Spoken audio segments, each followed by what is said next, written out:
நான் இன்னைக்கு பீன்ஸ் பருப்பு சிலிக்காக எங்களுக்கு 3 பேருக்கு தேவையான அளவு பருப்பு ஊற போட்டிருக்கேன். பீன்ஸ் வேக விட்டு வச்சுருக்கேன், அது அப்புறம் காட்டுறேன். மோர் குழம்புக்கு தேங்காய் கொஞ்சமாக எடுத்துட்டுருக்கேன். அதுவும் 3 பேருக்கு தான் பண்ணியிருக்கேன். தேங்காய், 2 பச்சை மிளகாய், கொஞ்சம் துவரம்பருப்பு, சீரகம், தனியா, கொஞ்சோண்டு இஞ்சி, இதெல்லாம் அரைச்சின்னுட்டு காட்டுறேன் உங்களுக்கு. பருப்பு சிலிக்கி அரைச்சி வேக விட்டு எடுத்து வச்சிருக்கேன். இது நல்லா ஆறணும். ஆறினதுக்கு அப்புறமா நான் மல்டி மிக்ஸில் பல்ஸில் விட்டு அடிச்சேன்னாக்கா அப்படியே பவுடர் மாதிரி அழகாக இருக்கும் பார்க்கறதுக்கு. மோர் குழம்புக்கு தயிர் தான் நான் மோர் குழம்பு வைக்கிறது. மோரை கரைச்சி வைக்க மாட்டேன், அப்போ தண்ணியாக இருக்கும், நல்லா இருக்காது.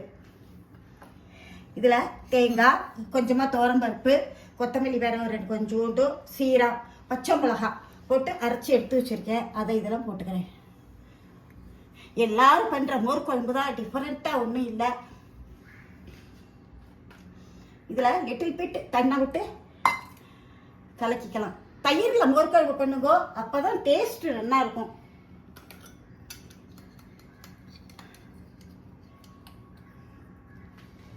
கொஞ்சமாக மஞ்சப்பொடி, தேவையான அளவு உப்பு. மோர் குழம்புக்கு போடுறதுக்கு கொஞ்சமாக வெண்டைக்காயை வதக்கி எடுத்து வச்சுருக்கேன். இதை கலக்கிட்டு அதை போட்டு ஆட் பண்ணிடுவேன். மோர் குழம்பு கொதிக்கக்கூடாது, வெறும் பொங்க வரணும், அவ்வளோதான்.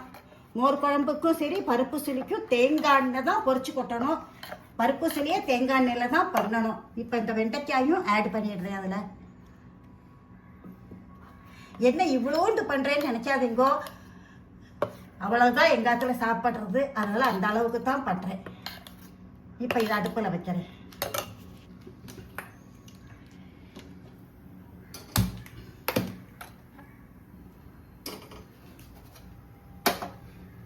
இப்போ இது சூடு வரட்டும். வெறும் பொங்க வந்தால் போதும் மோர் குழம்பு. பாருங்க, பொங்கி வந்துருட்டு போரும், கொதிக்க வேண்டாம். பொங்கி வந்தால் போரும் மோர் குழம்பு. ஓரத்தில் பொங்கின்னு வருது.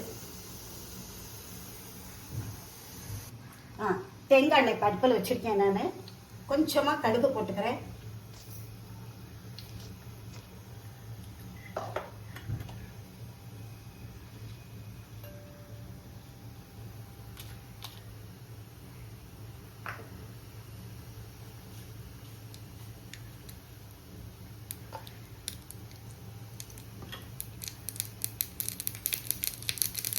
ஒரே ஒரு மிளகாய் வத்தல், கொஞ்சமாக கறிப்பட்டை, பெருங்காயத்தை இது மேலேயே போட்டுடுறேன். கொஞ்சமாக இருக்கிறதுக்கு தீஞ்சு போயிடும். பெருங்காயம் இதுலேயே போட்டுக்கிறேன்.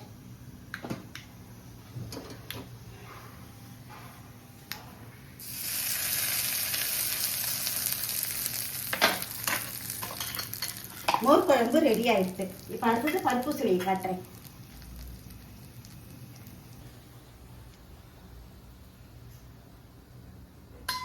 இப்போ இதில் தேங்காய் எண்ணெய் விட்டுருக்கேன். நான் ஞாபகம் வச்சுக்கோங்க, பருப்பு சிலி மோர் குழம்பு ரெண்டுக்கும் தேங்காய் எண்ணெயில் பண்ணினா தான் டேஸ்ட், இல்லைன்னா டேஸ்ட் கிடையாது.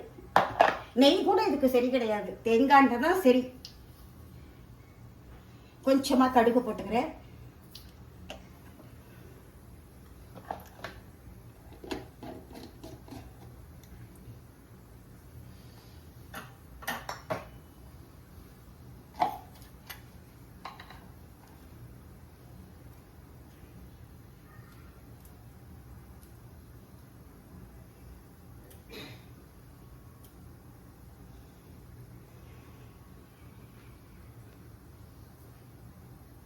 கடுகு வச்சுட்டு ஒரே ஒரு மிளகா, குண்டு மிளகா போடணும். இங்கே குண்டு மிளகா கிடைச்சவனுக்கு கடுப்பத்தா. பருப்பு சிலியை மிக்சியில் இந்த மாதிரி பொடி பண்ணி வச்சுருக்கேன். நான் கையில் பொடி பண்ண மாட்டேன், மிக்சியில் தான் பொடி பண்ணுறது.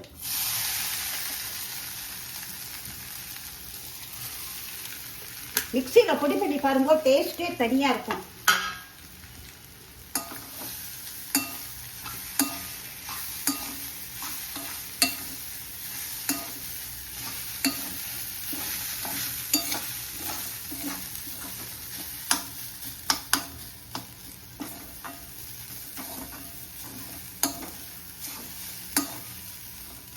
கொஞ்சம் வதங்கட்டும். லிட்டில் பிட் மஞ்சப்பொடி ஆட் பண்ணிக்கிறேன். இப்போ வேக வச்ச பீன்ஸு ரெண்டையும் மிக்ஸ் பண்ணிட்டு வேகட்டும்.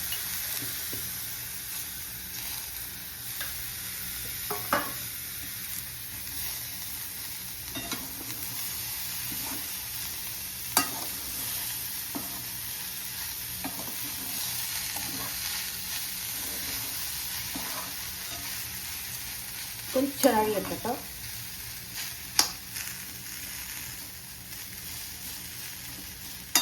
எங்காத்து வழக்கம் பருப்பு சுலுக்கி தேங்காய் போடுவோம். தேவையான அளவு தேங்காய்.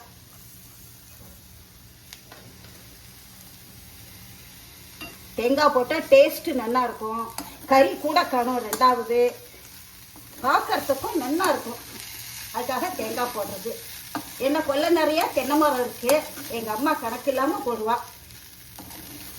இங்க அப்படி முடியாது. வேண்டிய அளவு போட்டுக்கிறேன்.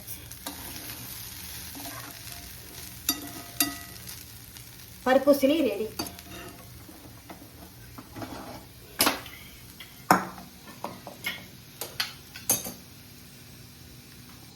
பருப்பு சிலியும் மோர் குழம்பு ரெடி. இதே பேட்டர்ல நீங்க பண்ணி சாப்பிட்டு பார்த்துட்டு எனக்கு கமெண்ட்ஸ் கொடுங்க எப்படி இருக்கு அப்படின்னு சொல்லிட்டுன்னு.